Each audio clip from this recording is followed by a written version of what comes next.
presenta Tarjeta Naranja.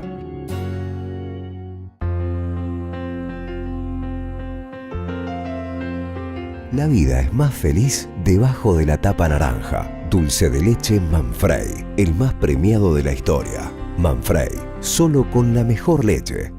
Bueno, yo soy María Kodama, estudié en la Universidad de Buenos Aires literatura, comencé a estudiar el anglosajón con Borges cuando tenía 16 años,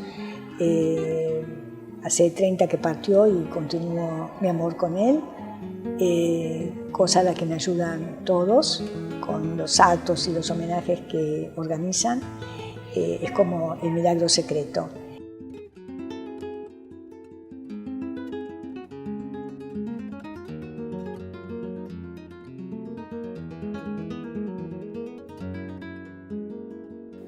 Bienvenidos a Siete Puentes con Tamara. Estamos en estos momentos desde la Academia Argüello con alumnos de sexto grado para una entrevista muy especial, para conocer una persona que ha leído mucho en su vida, que es amante de los Rolling Stones, ya nos va a contar, y bueno, alguien que es un referente a nivel mundial de una persona que muchos hemos querido, que es Jorge Luis Borges. Bienvenida, María. Muchas gracias, estoy encantada de estar acá contigo y con los estudiantes de sexto grado.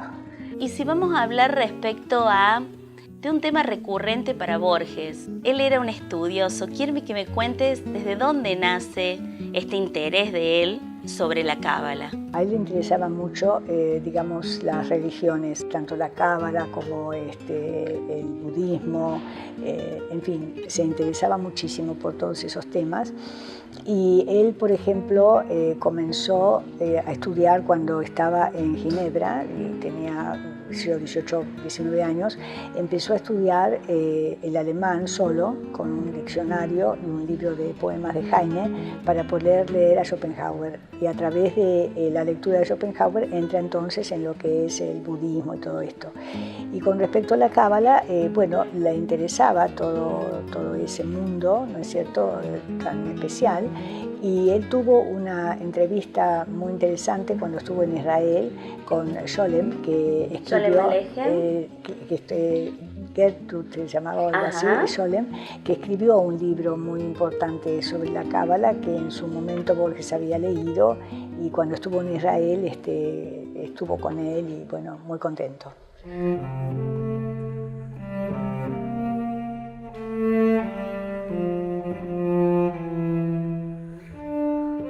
Y para algo más intimista, que muchos habrán escuchado, pero ¿cómo lo conociste a Jorge Luis?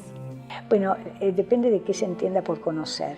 El primer encuentro. El primer encuentro fue de oídas, que no de vistas, como dicen los romances españoles, porque yo tenía 5 años y tenía una profesora que se entendía debía enseñarme inglés. Evidentemente no me enseñaba inglés, pero yo estaba fascinada porque ella me leía libros de adultos, por supuesto, que ella estaba leyendo. Y entre esas cosas que ella leía, un día me lee los 2 poemas ingleses de Borges dedicados a Beatriz Bibiloni Webster, una mujer de la que él había estado enamorado hacía muchísimos años. Y me llamó la atención de esos poemas ese hombre que ofrece a la mujer su soledad, su fracaso, el hambre de mi corazón. Y para una criatura de 5 años el hambre es el estómago. Sí. Entonces yo pregunté qué era el hambre del corazón. Y esta profesora me dijo que cuando creciera iba a entenderlo. El hambre del corazón es el amor. Así que esa es la primera vez que de oídas y no de vistas yo tampoco escuché el nombre de Borges, pero me acerqué a su poesía. Después otra cosa así muy interesante fue que yo tenía 10 años y había en mi casa una revista que seguramente era Sur, y yo tomé la revista, empecé a hojearla para leer, y de pronto llego a una frase, un cuento que dice: nadie lo vio desembarcar en la unánime noche. Y yo dije, ¿qué es esto? Y lo leí hasta el final sin entender una palabra. Y tal fue la fuerza que yo sentí en ese cuento, que si hubiera una ley por la cual uno tiene que quemar la obra de todos los escritores y salvar un solo, digamos, poema o un solo cuento, yo salvaría ese. Quedé atrapada de por vida a ese cuento.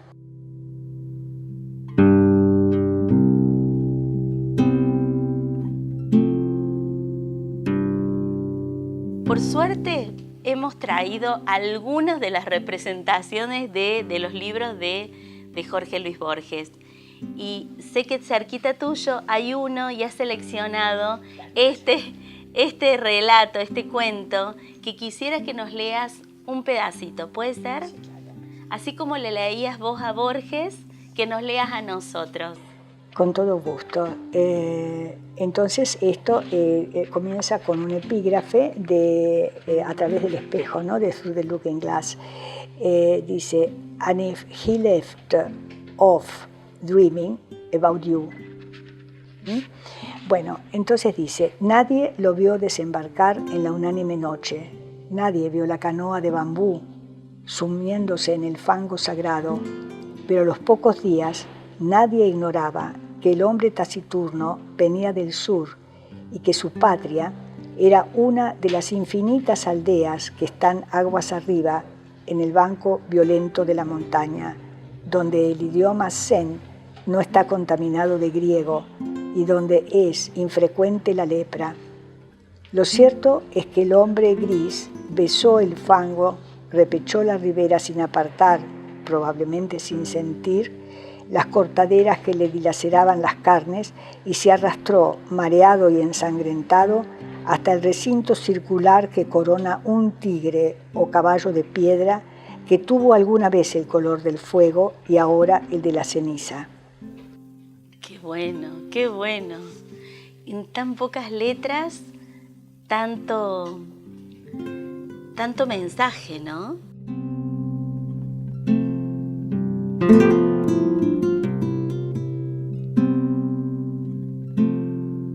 Y volviendo a esto, me contabas tus 10 años. ¿Cuándo fue la primera vez que lo viste y que hablaste con él? Bueno, después un amigo de mi padre, como yo quería estudiar literatura, entonces él era fanático de Borges y le pidió permiso a mi padre para llevarme a escuchar una conferencia, porque dijo que por lo menos una vez en la vida yo tenía que escuchar a ese hombre. Y mi padre dijo, bueno, no creo que entienda nada, pero bueno, si ya quiere ir, que vaya.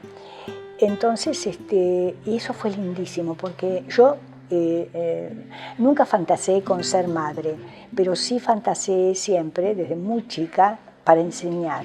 Porque para mí enseñar es lo más maravilloso que puede dar uno a otro ser humano, porque es abrirle la cabeza, dar la posibilidad de ser libre, de razonar, y eso para mí era siempre fundamental. Pero yo era muy, muy tímida. Si había gente en mi casa, yo me escondía debajo de la cama o en el placar, y no tengo volumen de voz, nunca tuve. Entonces yo estaba muy preocupada porque pensaba que jamás iba a poder enseñar. ¿Cómo iba a hablar delante de 30 chicos si yo, 3 personas, si yo escapaba? Entonces me lleva este señor, amigo de mi padre, a escuchar esa conferencia, y cuando yo lo veo subir a Borges al escenario, yo pensé, este señor es más tímido que yo, ¿cómo va a ser para hablar? Porque además estaba en la sala, la gente sentada en el suelo. Y cuando empieza a hablar, me doy cuenta que el tono de su voz es bajísimo. Entonces yo dije, si este señor puede, yo voy a poder.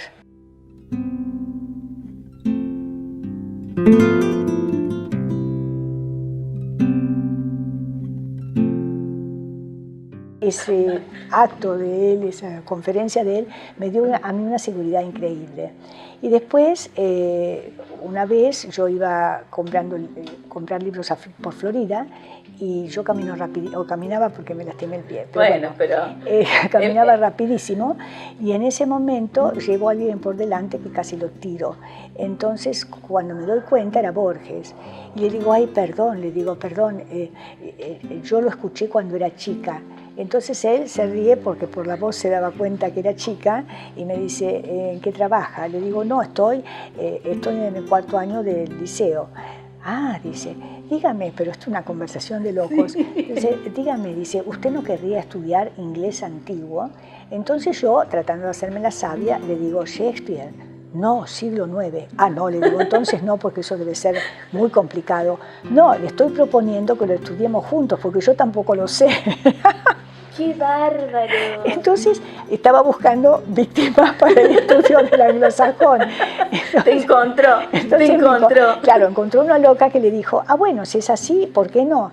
Y entonces nos encontrábamos en confiterías que han desaparecido, por ejemplo la Richmond de Florida, St. James, que estaba en la esquina de la casa de él, en la Fragata, son todas confiterías que ya no existen, claro.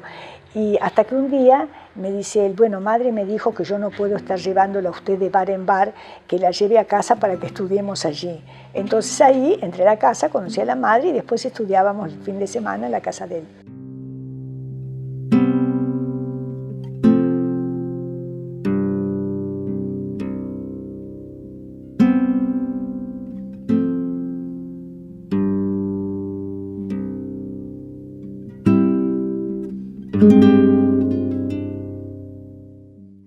Bancor presenta su nueva línea de préstamos para adquirir equipamiento ecosustentable para su empresa o para su hogar. Consulte más comercios adheridos en www.bancor.com.ar.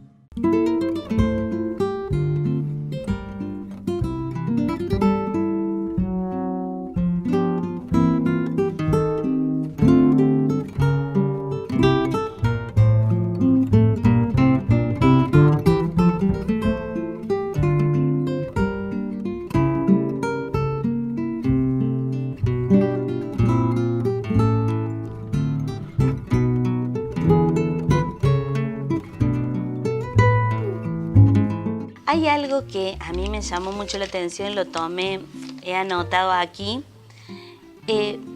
Esto de qué pensás que si Borges se adelantaba a su tiempo, como es el texto El jardín de senderos. Sí. ¿Sentís que él se adelantaba en el tiempo con los textos? Bueno, sí, eso justamente es muy interesante, ¿no? Porque, por ejemplo, dicen que en el jardín de senderos que se bifurcan es un poco la cuarta dimensión, la internet, toda esa historia. Y eso es normal, porque quiero decir, por ejemplo, hay gente como Wells, ¿no es cierto?, por ejemplo, que nacen, ni mejor ni peor, nacen con... como alguien nace con los ojos más lindos o mejor vista o mejor oído, sí, nacen con algo en su cerebro que los hace ver o presentir y llegar a plasmar a través de la literatura, comilla, fantástica, cosas que en ese momento son fantásticas, pero que son como la semilla que queda y que después alguien, mucho tiempo después, va a convertir a través de la ciencia y de la técnica en realidad. Así que todo eso es muy, muy interesante. Y, por ejemplo, la obra de Borges ahora justamente se ha abierto a la investigación de gente que está en la parte, digamos, como técnica, en la parte científica, ¿no es cierto? Entonces, matemáticos, físicos cuánticos, gente que se ocupa de los estudios de cerebro, por ejemplo, en el caso de Funes, es gente que está ahora interesada en su obra.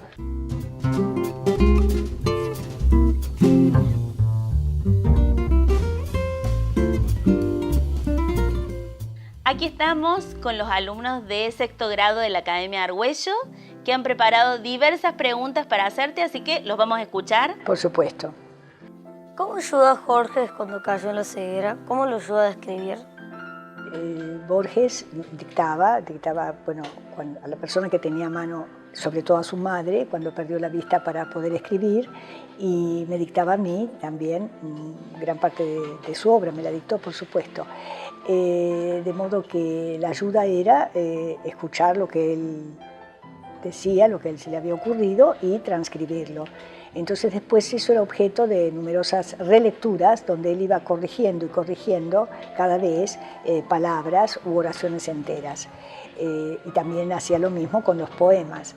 De modo que esa era la forma en que, digamos, todos los que nos tocaba esa tarea, lo ayudábamos de esa manera.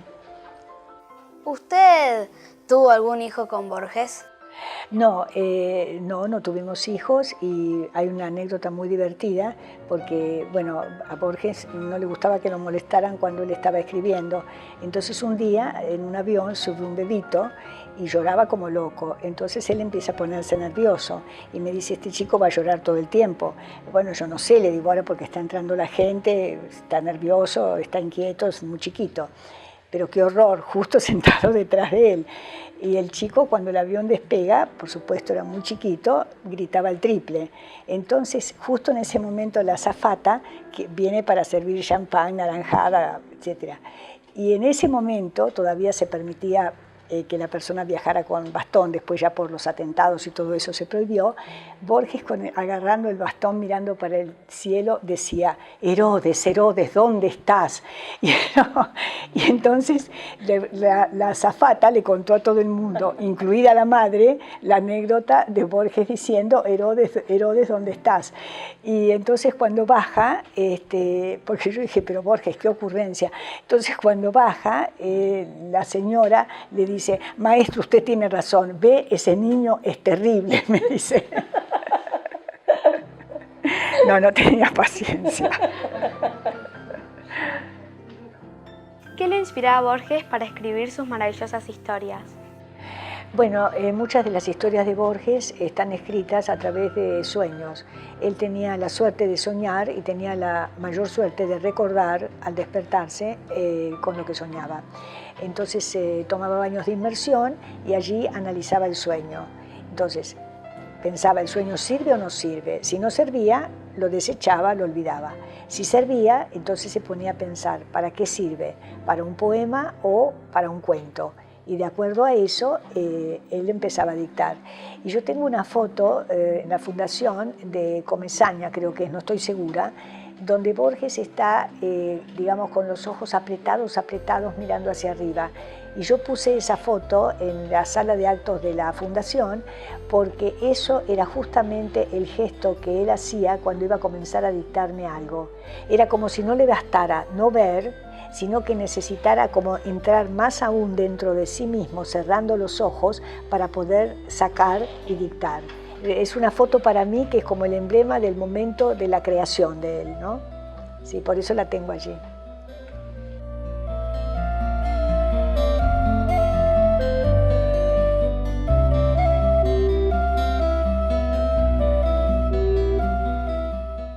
Bueno, María, ¿qué más decirte que gracias por compartir esta experiencia, estas vivencias que tuviste junto a Jorge Luis Borges? Y quedaron un montón de preguntas de los chicos, como por ejemplo, ¿cómo era el carácter de Borges? ¿Qué libro me recomendás para empezar a leer? ¿Cuál es su libro preferido de Borges? ¿Dónde escribía Borges? Para cerrar, respóndeme una de estas preguntas que hicieron los chicos y después seguramente seguirán preguntando. Bueno, con respecto al carácter, por ejemplo, era una persona divertidísima, le encantaba viajar y yo pienso que dada su forma de ser, quizá de haber tenido vista, hubiéramos perdido a un gran escritor porque hubiera sido un aventurero. Es decir, le encantaba descubrir lugares y yo jamás lo oí quejarse por no poder ver.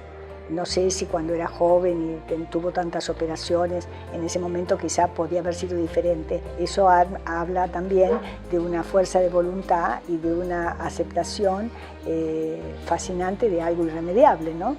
Y algo que me quedó pendiente del principio, la música, su música preferida.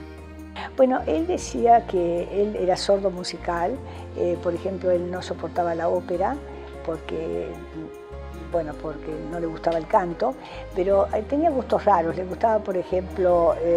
¿Por ejemplo? Por él le gustaba Bach, decía. Después, por ejemplo, le gustaba también Händel. ¿De la música electrónica? Bueno, eso es una anécdota divina. Estábamos esperando que vinieran a buscarnos, como dicen los españoles, para cenar, y de pronto veo a Mick Jagger que se arrodilla, le agarra las manos a Borges y le dice: maestro, yo he leído toda su obra, yo lo admiro. Entonces Borges, como no veía, le dice: ¿y usted quién es, señor? Yo soy Mick Jagger. Ay, dice Borges, uno de los Rolling Stones. Mick Jagger casi se desmaya. ¿Cómo usted sabe quién soy? ¿Usted me conoce? Dice: sí, gracias a María conozco casi toda su obra y me gusta mucho, me da mucha energía para escribir. Así que fue una cosa así verdaderamente alucinante. Qué bueno, qué bueno.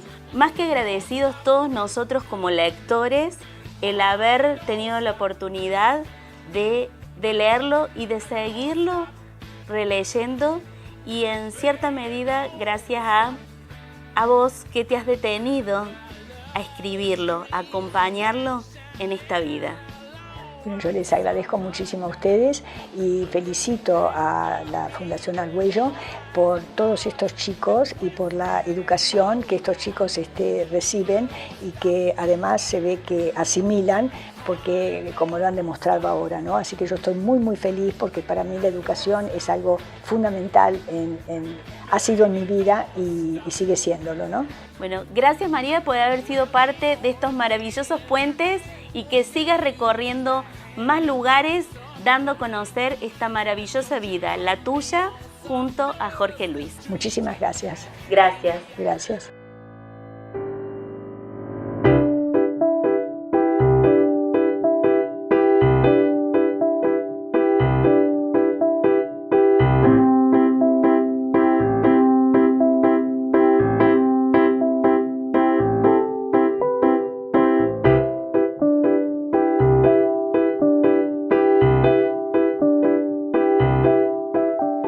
Bienvenidos a este segmento de todo lo que tenga que ver con la participación ciudadana. Bienvenida, Zoer. ¿Cómo estás? Mucho gusto. Bien, acá quiero hablar de un tema que uno lee los diarios, prende la televisión y está el tema de la violencia de género. ¿Qué nos pasa? Bueno, como sociedad creo que estamos enfermos.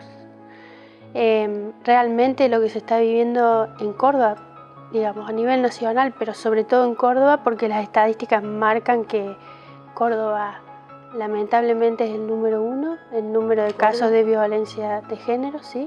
Y sobre todo, fíjate Tamara, que el 70% de los casos de violencia de género se da en el ámbito intrafamiliar. De nada sirve una política pública para erradicar la violencia de género si no trabajamos sobre la enfermedad que es la sociedad. La violencia de género es parte de la violencia social que está instalada lamentablemente. ¿Y el Estado qué hace en estos casos? Bueno, la verdad que soy muy crítica en este sentido y siento que la justicia es lenta, porque de hecho la mayoría de los casos, lamentablemente casi todos los casos de femicidio se dan en el ámbito de un proceso iniciado, después de una denuncia o después de varias denuncias de mujeres que viven o padecen esta violencia, y que el Estado, en este caso tenemos que decir, llega tarde. Hoy se está trabajando desde Nación en muchos dispositivos para prevenir, porque el botón antipánico ya hoy prácticamente no sirve, llega tarde. Así que se está trabajando en otros métodos, pero insisto, hay que trabajar sobre la sociedad. Bueno, ¿qué podemos hacer nosotras como mujeres en caso de, a dónde recurrimos en caso de todo lo que tenga que ver con la violencia, ¿no? Bueno, lo primero es hacer la denuncia urgente y no creer que estamos solas. Hay una red de contención, no solo estatal, sino muchas ONG y organizaciones intermedias que están trabajando en el tema, y hay que hacer las denuncias correspondientes. Bueno, gracias Zoer nuevamente por darnos este aporte, esta mirada de qué podemos hacer como ciudadanos. Nos estamos encontrando el jueves que viene por Canal 8 para seguir aprendiendo y disfrutando el recorrido de estos maravillosos puentes.